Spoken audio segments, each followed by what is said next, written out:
Hi, thanks for investing in yourself and taking advantage of this course.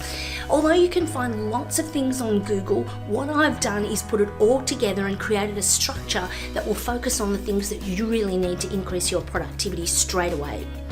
So in this first module, all I want to do is introduce you to how the program works. So we have 4 different modules. We have a tips and shortcuts in Excel, a tips and shortcuts in Word, an Excel automation and a Word automation. Now what these sessions are designed to do is give you the key things that you need to know to make your life easier with these programs. So what you need to do is each of the videos are numbered. Download the booklet that you'll find in the introductory module. Download the booklet and use it alongside watching the videos. What have you learned? Where can you apply these things? How can you share these things with your colleagues? Not sharing the course, of course, because this is designed just to help you work smarter, not harder. At the end of each module, we have a little quiz that enables you to ascertain where you're at and how you got to where you're going, whether you're feeling comfortable. I hope you enjoy the course and I'd love to hear your feedback. If you found it valuable, send me an email to the address below. I'm Donna Hanson. Have fun.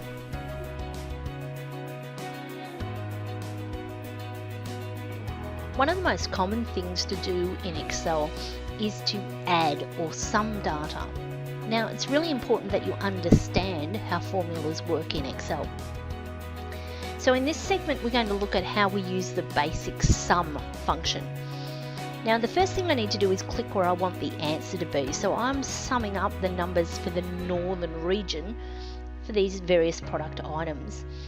Now, I could type in an equal sign to tell Excel that I'm about to perform some maths, and I could type in 54,000 plus 125,000 plus 75,990 plus 24,500.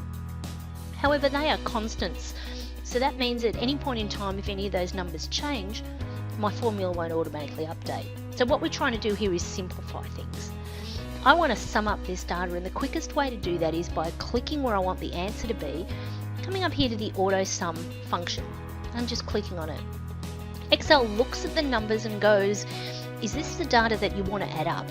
And you can see it says equal sum, meaning add, and in brackets it says B4 colon B8.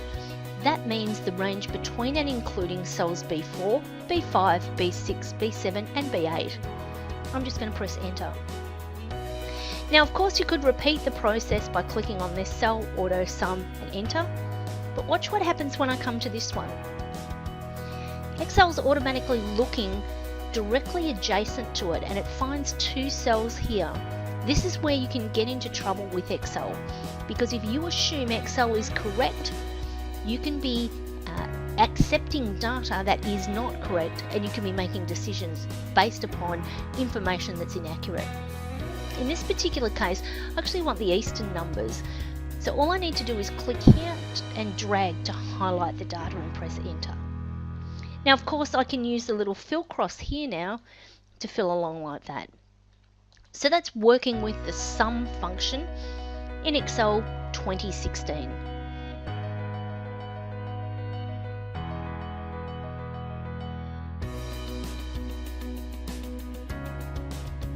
In this segment, we look at how you duplicate data on this worksheet onto another worksheet. So in this case, we have a quarter of information. Let's say the layout is exactly the same for the next quarter. Most people will do a copy and paste either by highlighting just that data or clicking here and then doing Control-C, clicking on a new worksheet and Control-V to paste it. This is a bit long-winded. If you take your mouse pointer down to the tab at the bottom that represents the worksheet you want to duplicate, hold down the Control key and hold the left mouse key down on your mouse. When you let go of your mouse and then let go of Control, it creates an exact duplicate of that data. You can then remove the information that you no longer require, and when you enter in your data relevant to this particular period, you can automatically have it update. So that's using Control and a drag with the left mouse key to duplicate the worksheet tab in Excel 2016.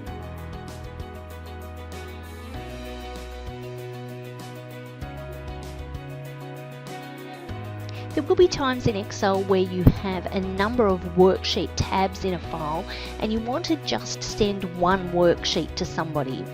Rather than saving the file and then deleting the worksheets you don't want, the far easier way to do it is to right-click on the tab that you want to separate into a separate file and choose Move or Copy. Now from here we're going to choose Create a Copy and New Book and click OK. So what it's done is it's created a brand new workbook with just this worksheet tab in it. But you can additionally go back to your original file and the original worksheet sitting there. So this is really useful because you could actually send this to someone to get them to complete it. Once it's returned, you could copy it, paste all the data back in here, and it's going to fit in perfectly because the two worksheets are formatted exactly the same. And of course you can then go to File and Send, providing you're using Outlook. You'll be able to send this as an attachment or as a PDF, whatever you choose. So that's how you separate one Excel worksheet from the file in Excel 2016.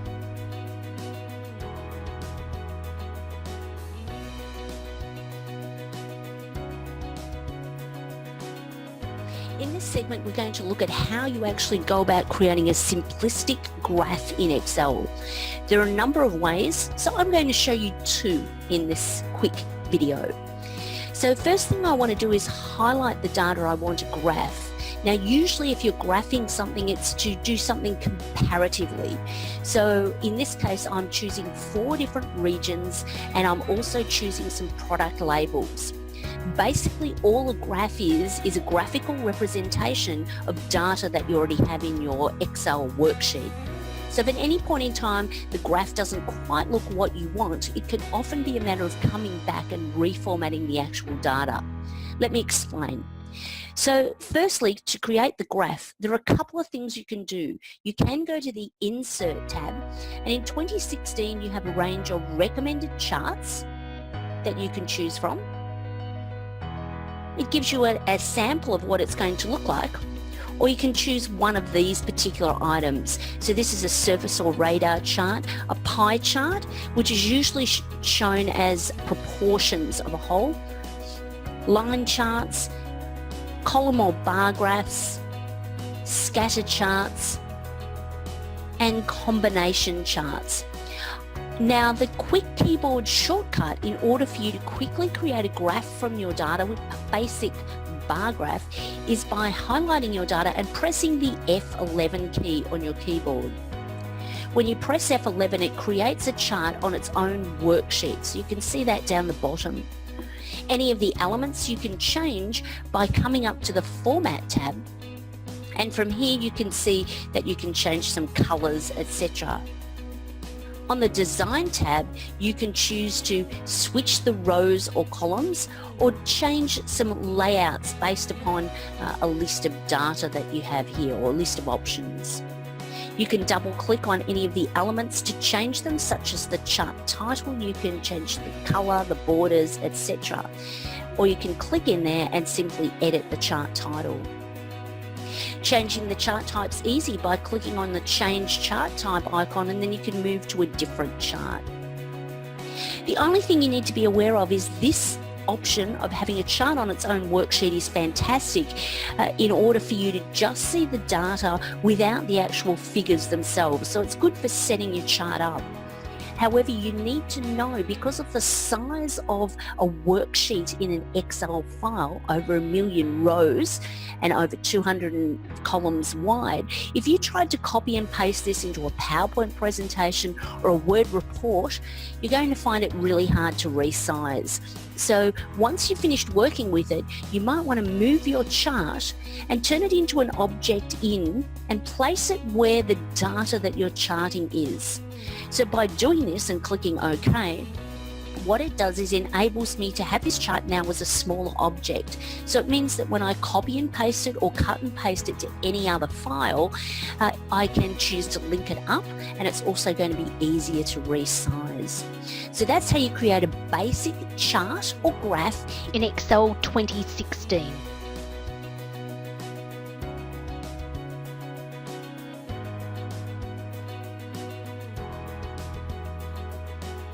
In the segment, we look at a tool in Excel called text columns.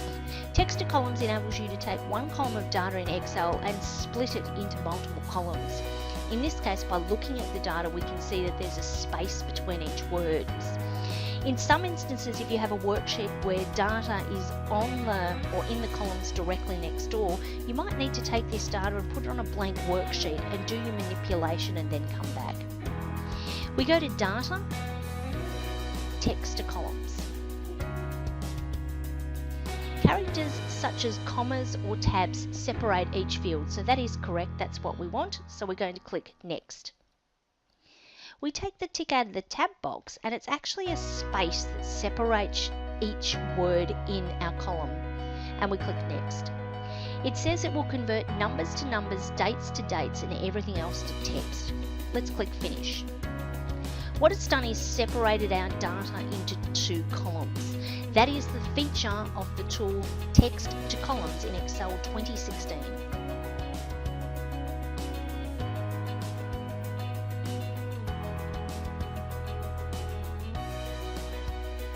There can be times in Excel when you are bringing data in from another source and you need to trim out any superfluous spaces that might exist, particularly relevant if you're pulling text-based information from one system and dropping it into Excel to manipulate it.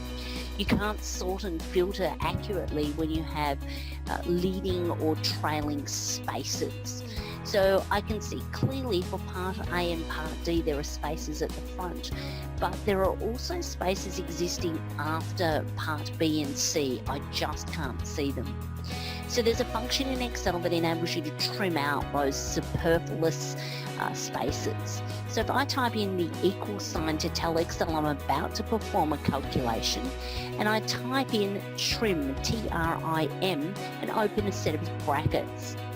Now I'm going to simply click on the cell that I want to trim or remove any excess or superfluous spaces, and I can either close the bracket or press enter.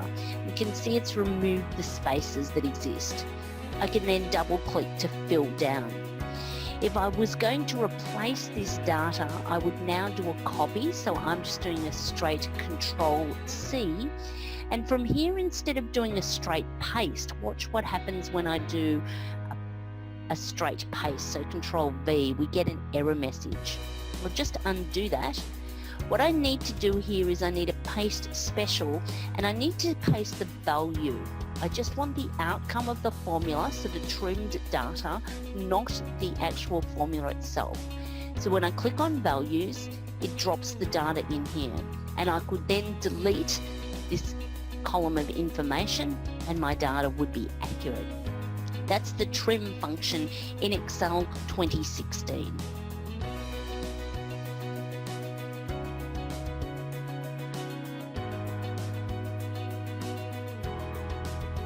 In this segment, we explore a function in Excel called proper. Now, proper enables you to take any text, regardless of its format in Excel, and convert it to proper casing, so capitalizing the first letter of each word. To use the proper function, it's easiest to go to Insert function. And from the Insert function, you look for proper. Now, if proper doesn't appear in the list, click the drop arrow here beside row most recently used, choose all, and then just press the letter P on your keyboard. It will take you down to the first entry that starts with P, and then you can work your way down until you find the proper function. It says here converts text string to proper case, so the first letter in each word to upper and the rest to lower. If we click OK. It asks us what cell we want to change to proper casing. In this case, we want to change A2. And you can see here in the example, it's automatically changed the casing so that the first letter of each word is capitalized. I will click OK. We can fill this down by double clicking the little fill cross in the bottom right hand corner. And you can use Control C to copy, and from the paste option we need to choose paste values. That puts the data into proper casing, and you could now delete this working column. If you had data on your worksheet that was in the columns directly adjacent to this, You might consider taking this data, putting it on another worksheet, doing the proper casing, and then bringing it back.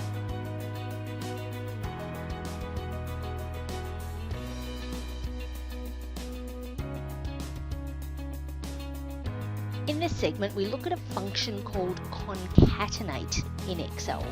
What concatenate enables us to do is add two pieces of text together. So on this spreadsheet, what we see is the first name Donna, the surname Hanson. We now want to put the two into one cell. So at the moment they're in two columns, we want to put them together into one column. To do that, we use a function called concatenate.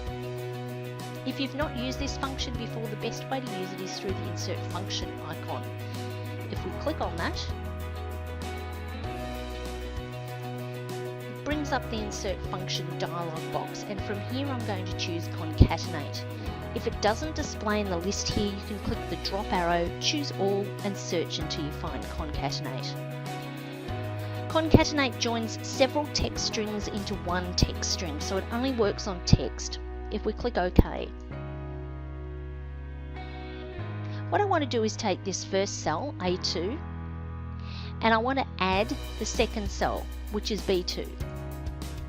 Now you'll see here in the sample, this is what it looks like, and there's no space between the first name and the last name. What I want is to insert a space. So to do that, I take the B2 out of here, and I simply press the space key on my keyboard. I click in the text box 3, and then I click on Hanson. The answer here is correct down the bottom, but you'll also notice that Excel has automatically been building the formula here with concatenate. If I click OK, my formula is now complete, and if I double click, it will fill all the way down. In the real world, what I could then do is I could go Control X to cut this data, and then I could click here and go Control V to paste the new data. Look what happens. It says I cannot find this data. So we'll just undo. Then I'm going to click on this cell here, and instead of doing a straight paste, I'm going to click the drop arrow below paste. There's a variety of options here. We're going to choose this one, paste values, because we want the outcome of the formula, not the formula itself. We click on that and it pastes that information there. And all you'd need to do now would be select these two columns, right click and choose delete. Now your data is concatenated or added together.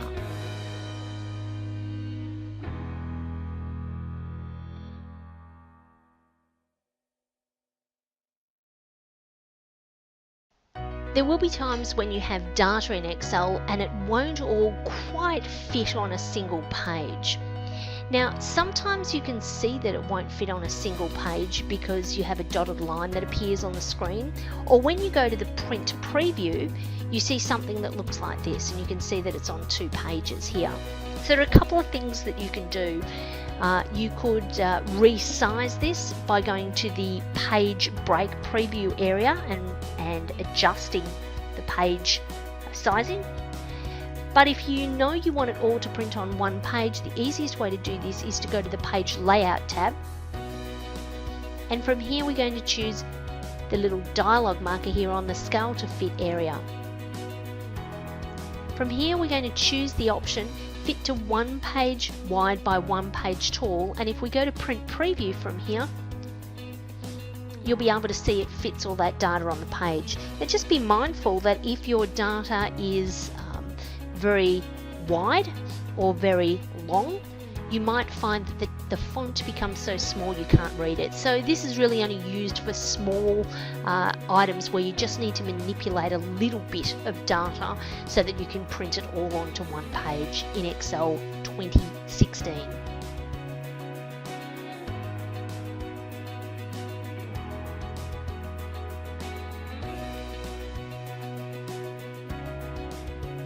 When you have data in Excel 2016 and you're going to print it out, there might be times where you want headers and footers to display. So for example, I have some data here, and maybe what I'd like to have it display on the printed out page is my page number and potentially something like a logo. I can do this by going to the Insert tab and choosing Header and Footer.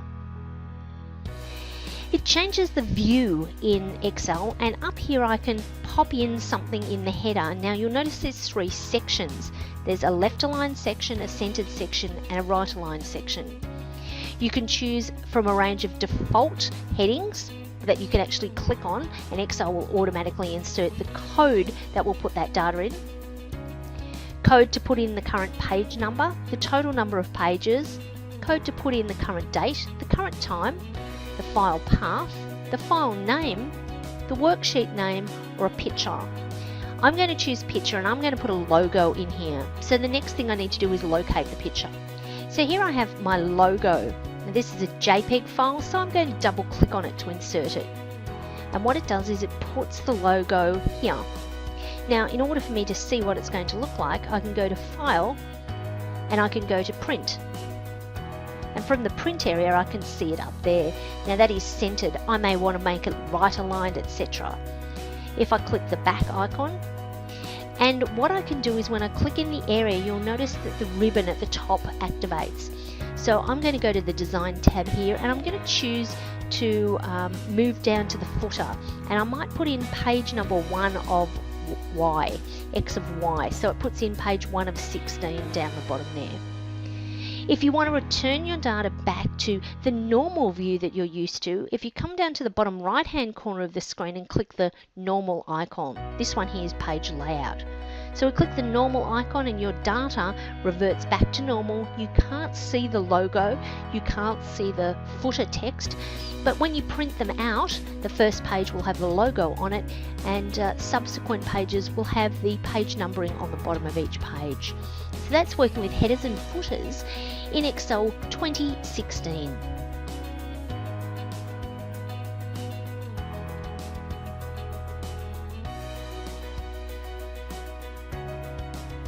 There'll be times in Excel where you actually type in data and then you realise it would have been better a different way.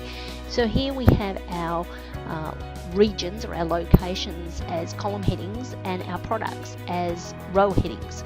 Let's just say you want to flip that around. A lot of people would type that out again, but what I'm going to do is highlight this data and I'm going to do a standard copy using any of the formatting options, or any of the toolbar options, or a right click, etc. Now I'm going to paste, but if I just do a straight paste, it's just going to paste it as it is. I need to click on the drop arrow here and I'm presented with a range of options. Now the option I want to choose is this one here, which is transpose. And you can see here from the screen that it's actually flipping that data over. So if I click on that, it flips the data over, and potentially what I could do is highlight this data and delete those rows and delete this one, so that my data was actually presented in the form that I now wanted it to be in. So that's much easier than typing the data in. That's using the feature transpose in Excel 2016.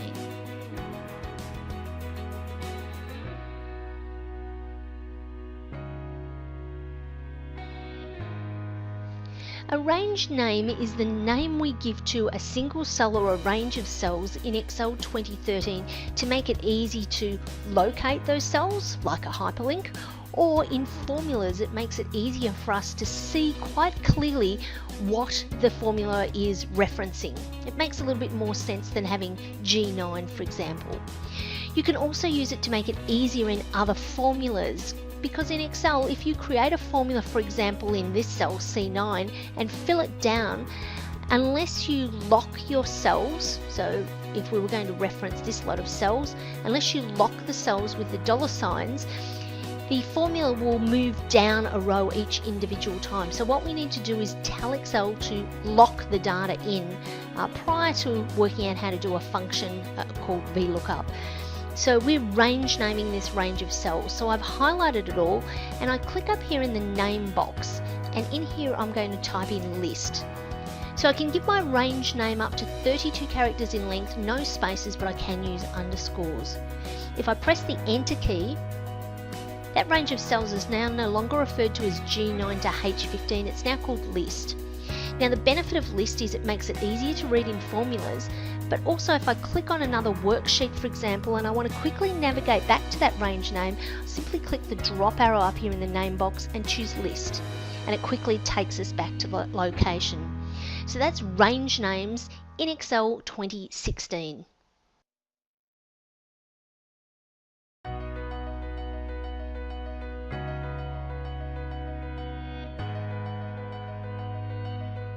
Users of Excel will often find that there is data that's the same on multiple worksheets, and they need to actually have an additional worksheet that summarises all the data. So for example, here on this file, I have 4 worksheet tabs that represent 4 quarters of data and a summary. If I click on quarter 1, you can see the layout. Quarter 2, the layout is exactly the same. Quarter 3, it's the same. And quarter 4, it's the same. Now what I want to do is I want to create a summary here so that if any of those numbers change, the summary page automatically updates. So in the real world, what you could do is you could set up a year of information with one tab representing a month, make it all lay out and look really nice, duplicate those worksheets, and then have an additional tab that does a summary.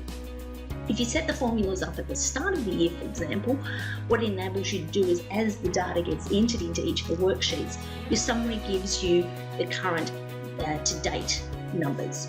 So what we're going to do here is look at how we can go about adding this data together. So there's a couple of ways. I'm going to show you the slowish sort of way, and then I'm going to show you the quicker way.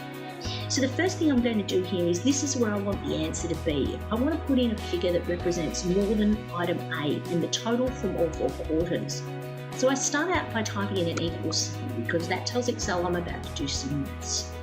I'm going to click on quarter 1 and I'll click on cell B4 and I'll put in a plus.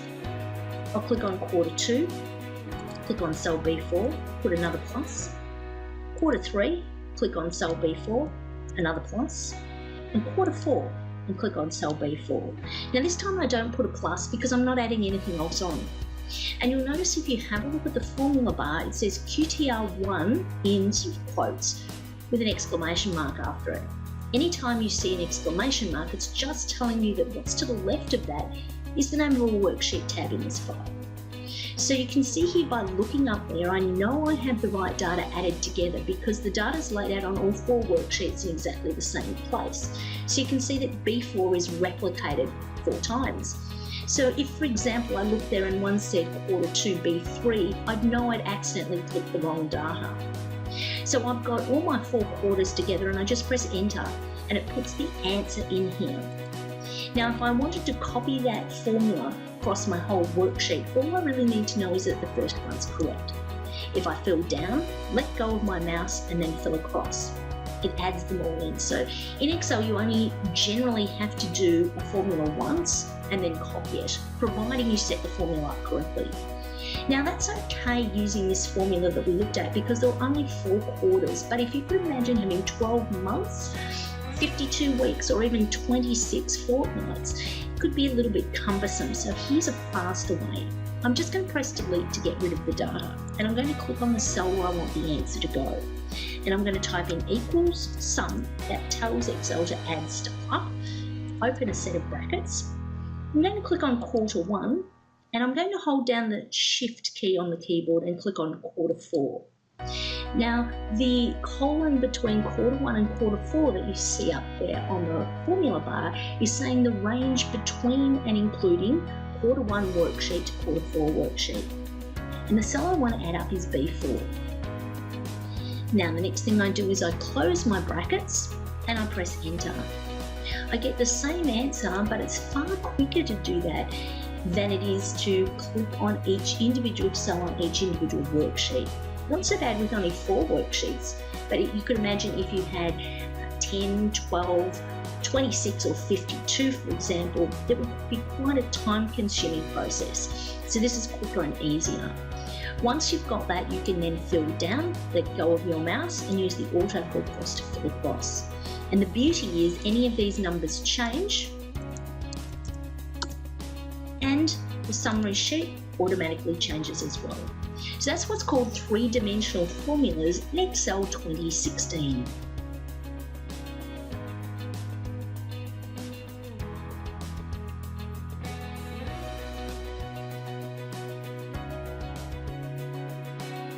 When you have a list of data in Excel, you may need to analyze it.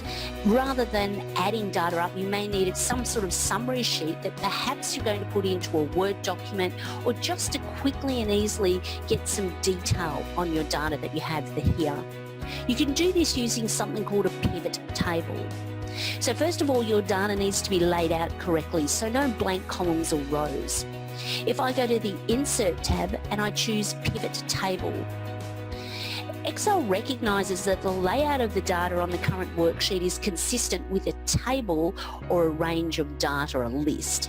Now it says here, is this the data that I want to analyse? Now in the real world, I may not know that this list is in fact my entire list, so you may want to scroll down and check it out. I know in this instance that this is correct. It's going to put this pivot table on a new worksheet, which is good because what it allows me to do is just focus on the table that I'm trying to create. Just click OK. From here it drops a layout. Now yours might be slightly different, there might be some text sitting here, but ultimately it all operates in the same way. So the key thing with the pivot table is if you have a whole lot of data, you need to understand what you want it to look like at the end. So for example, do I want my states sitting over here and my order amount, which is the only amount I can sum, sitting in here? Or do I want my client detail here, then the state, then the order amount? Let's start out with something simplistic. I'm going to grab the client details. Now I can either drag them over here, or my second option is to drag that button down here, and you'll see that it's sitting down here in the rows area. Now I'm going to grab the order amount and I could drop it here, or in this case I'm going to drop it down into the values area. So what I now have is a quick table that tells me the summary of all the orders. What I could do is I could right click on the sum of the orders and choose value field settings. From here you can see it's showing as a sum, but there are a range of different options that I could have there, and it's worth exploring if you're just starting out using pivot tables. If I go to number format, from here I can choose the currency option, and I could choose to remove the decimal places. So perhaps I just want the dollar signs and I want the items rounded up. So I click OK and OK again. And my data is now formatted in currency format. Now be aware that pivot tables by default, if something changes in your list of data, this data doesn't automatically update. You'll need to activate a refresh. You can do this in a number of ways. You can right click and you'll find that there is an option to refresh. Or there's an option up here on your pivot tools ribbon. It's worth having a bit of a look around at the different options that you have available. You have the design tab and you could change the look and the feel of everything. And on the analyze tab, you can choose to activate a variety of different options, switching on or off field headings, turning into a chart, so charting this data that you have here. For example, I can click on pivot chart and click on pivot chart, and it turns that data into a chart of information. That's an introduction to using pivot tables in Excel 2016.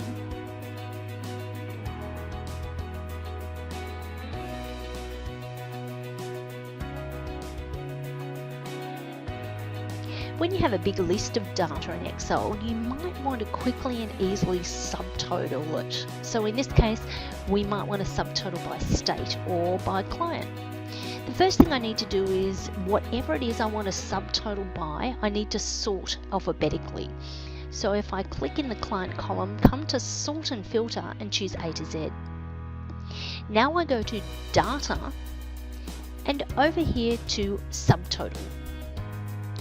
Now it asks me, where do I want to change and create a subtotal? I'm going to say at every change in client, I want to sum, and I want to take the tick out of the order number amount or order number option, and I want to choose order amount and click OK. Excel automatically creates these three outline numbers. If I click on the number 1, it shows me a grand total of all of my entries in that list. If I click on the number 2, it shows me subtotals by the particular client, and if I click on a plus beside one of those names, it expands to show me all those elements under that client name. And the number 3 shows me everything. So this is a handy way of quickly and easily summarizing a big long list of data in Excel. And if I want to remove those subtotals, I can simply go to subtotal and I can choose remove all, and my data is reverted back to the way it was. So that's subtotals in Excel 2016.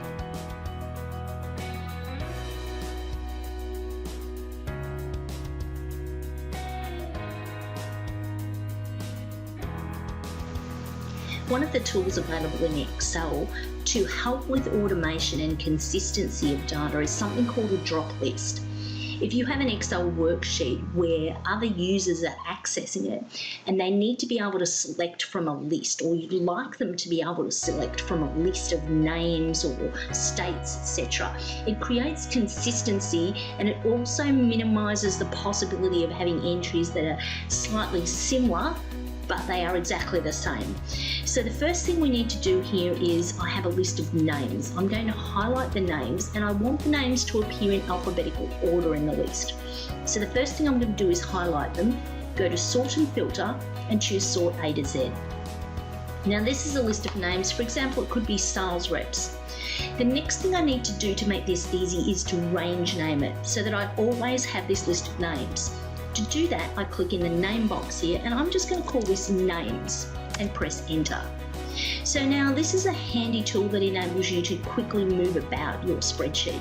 So for example, if I want to get back to that named area, I've clicked on another worksheet, I click the drop arrow here and choose names. Brings me back to that place. As a side note, if at a later stage I want to add a name into this drop list, you never ever put the name at the bottom of the list. Always insert a column, insert a row, and then put in your details. And what happens is that range name expands to accommodate the extra line. Does that make sense? So by doing that, that makes it a little easier. So I now have this name, or this list of names. In the real world, I might have this on a worksheet that I then right click and choose to hide it. And that would enable me to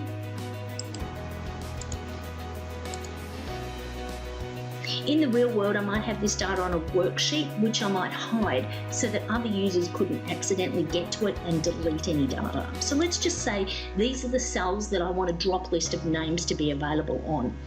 So I highlight the cells, I go to data, and I'm going to data validation, data validation. The data validation dialog box comes up, and I'm going to click any value and choose list. And because I've range named these cells, I've got something descriptive I can put in here. So I type in equals and names, and it pops the details. I've got the details in there, and if I click OK, what happens now is I have a drop arrow beside these cells, and when I click on it, I get the list of names in alphabetical order.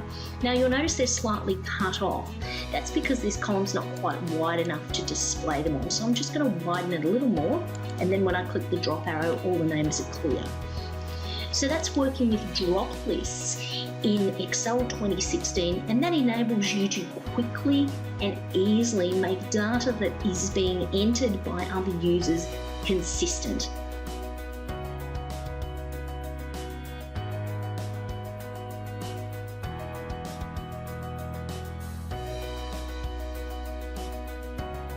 In this segment, we're looking at a feature called conditional formatting in Excel. Conditional formatting allows you to take data in a list that meets a particular criteria and have the cell highlight to make it stand out in a list. So for example, let's say here I want to highlight all the order amounts that are over $1,500. So first thing I need to do is highlight the area that I want Excel to check for conditionally format. So I'm on the first cell, not the column heading, and if I hold down the Shift, Control and press down arrow, it selects all the way down to the bottom of that list of data. Now what I need to do is go to conditional formatting, and I'm going to choose highlight cell rules and choose greater than. Now in this instance, what I want to type in here is 1500. And you'll notice by default it's got light red fill with dark red text. I can click the drop arrow and choose a different color configuration if I want to, and I'll click OK. So what it does is it formats the text in the cell based upon its contents. So for example, this cell here that says 270, if I change that to 1501, as soon as I press enter, Excel automatically conditionally formats that and turns it into a highlighted piece of text. Now if you have a worksheet and you have the conditional formatting on it and you want to remove it all in one hit, you can go to conditional formatting, clear rules, and choose clear from entire sheet. So that's how you work with conditional formatting in Excel 2016.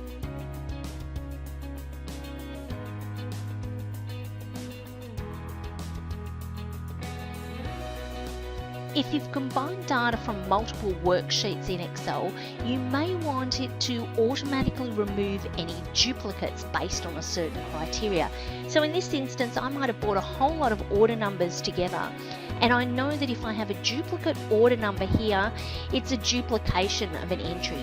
So I can use Excel to go through, locate duplicates and remove them automatically. Now this isn't a find duplicates, this is a remove duplicates feature. So if you click on your data and go to data, and we're going to go over here to remove duplicates.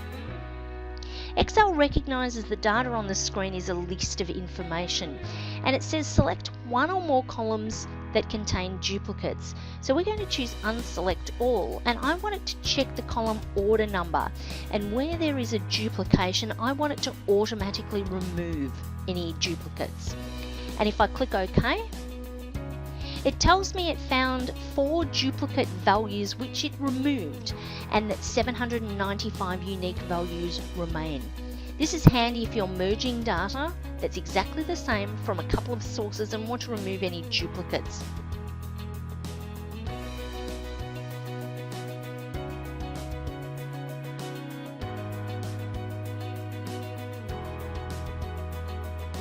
You've probably used hyperlinks before when you've been searching on the internet. Well, they're a handy tool to use within Excel, particularly if you're creating worksheets that other people are going to need to navigate around. It can be a great way of quickly creating links that enable your readers to move through the various worksheets on your Excel file. For example, here I have an index for a price list, and what I'm going to do here is I'm going to put in a link to this particular section of the price list. Now it's called subfloor. Now if I click on page 1, this is the subfloor data. So what I want to do is I want to create a link to just here.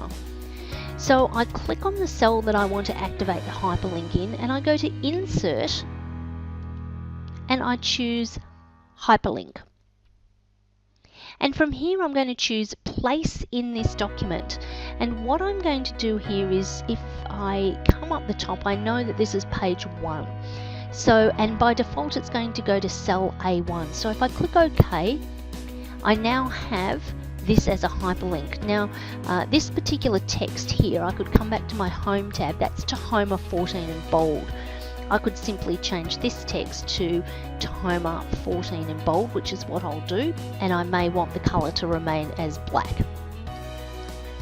So now what I have here is a hyperlink, and if I rest my mouse pointer on here I can click on this, and this enables me to quickly move to the subfloor area. Now if you knew what particular cell you wanted it to go to, you could then put in A2 for example. So let's say I now want to create a hyperlink back to that index page. I simply click on subfloor, I go to insert, hyperlink, and I want to go back to the index and click OK. I can again change this to Homer 12, and I'll make it black and I'll make it bold.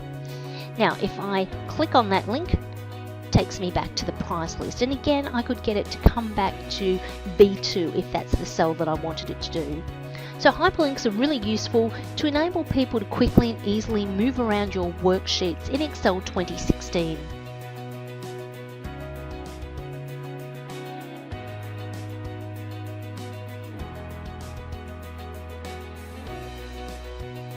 There's often times when you're working in Excel and you know you're going to need to give a worksheet to somebody to work on, and you're concerned that they may accidentally corrupt your files or delete some data that you don't want them to delete. So there's a number of things that you can do. First of all, we're going to show you how you can lock certain cells on a worksheet so that people can only enter into the data areas that you want them to. So let's just say, for example, I want to give somebody the ability to enter data just into these particular cells. To make this nice and easy, I'm going to first of all change these cells to green so that visually it's going to tell the person looking at it that these are the areas I want them to put data into. Now the next thing I need to do is I need to unlock these cells. By default, all cells in your worksheets are locked. Now it doesn't mean anything until you actually come to protect your worksheet. Well, what we're going to do here is we're going to unlock these 8 cells to enable somebody to enter data in, but not be able to enter data into any of the other cells or make any changes. So to do this, we right click on these cells and choose Format Cells. From here I'm going to go to the Protection tab and I'm going to take off the Locked option and click OK. Now at the moment nothing's changed, but what I am going to do now is I'm going to go to the Review tab and I'm going to go to Protect Sheet, and I'm going to put in a password to protect the sheet and reaffirm it. Now if I want to enter data into these cells, see what happens if I try to enter into them, but in here I can add in a number. It will allow me to do that. And you'll notice as you click on various worksheet tabs or various ribbon tabs, you'll notice that there are a number of options that are not available. They're greyed out because your data is protected. If I go back to the Review tab and I choose Unprotect Sheet and I type in the password and click OK. So that protected just those cells. So let's just say I now want to protect the file. What I need to do is go to File, Protect Workbook, and I'm going to protect or encrypt it with a password. So this means if somebody wants to be able to open it or work with it at all, they're going to have to know the password. So I click OK and we put in the password again. So a password is required to open this workbook. So that means that you cannot do any work with it. The other options are to protect the current sheet or the whole workbook structure. So they're different to protecting the cells that we did just now. So that's protecting or unlocking cells so that users can enter data into certain areas that you specify in an Excel file, and protecting the file so somebody else can't access it without a password in Excel 2016.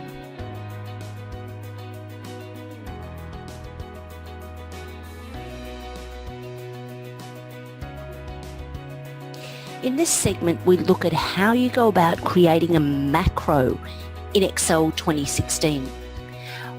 Basically, all a macro is a shortcut way of doing something you do on a regular basis.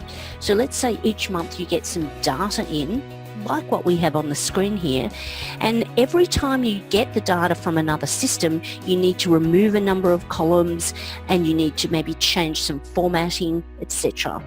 In this segment, we're going to show you how to create a macro. I recommend that once you've created a macro, if the macro doesn't work how you want it to, rather than trying to edit the Visual Basic code or learn how to do Visual Basic code when most people's role isn't going to be programming, I suggest you just start the macro again. Here we go. So what I want to do here is I want to first activate the macro. So if I now go to View, Macros, Record Macro. I'm going to give the macro a name. I'm going to call this Tidying Up. I can insert a shortcut key, but I have a tendency to overwrite the Microsoft default ones, so I'm going to leave that blank. I have options here for Personal Macro Workbook, New Workbook, or This Workbook. The most common are This Workbook, which enables you to share it with other users quickly and easily, or Personal Macro Workbook, which basically means this macro will be available on the machine you're working on anytime you need it. I will click OK and leave it in Personal Macro Workbook. So basically all I want this macro to do is to select a couple of columns that I have here, and I'll delete them. I'm going to delete this column as well, the client code.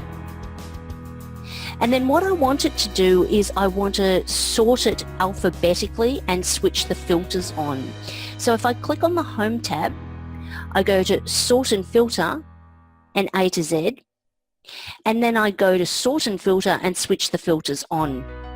And it switches on my data for me, ready for me to work with and manipulate. So that would need to be the same thing I need to do each time. I need the same columns removed, the same detail done, so the same sorting, the same filtering every time. A macro won't work if this time you use it, you want to delete columns C and D, but next time it's A and B. That won't work in a macro without more detailed coding.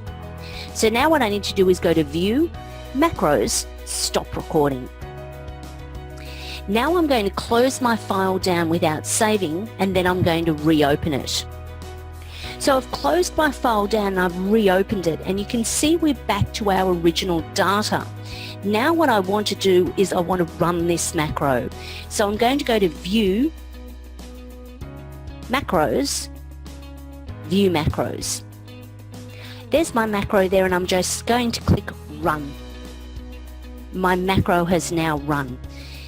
So that's how you create a macro in Excel 2016.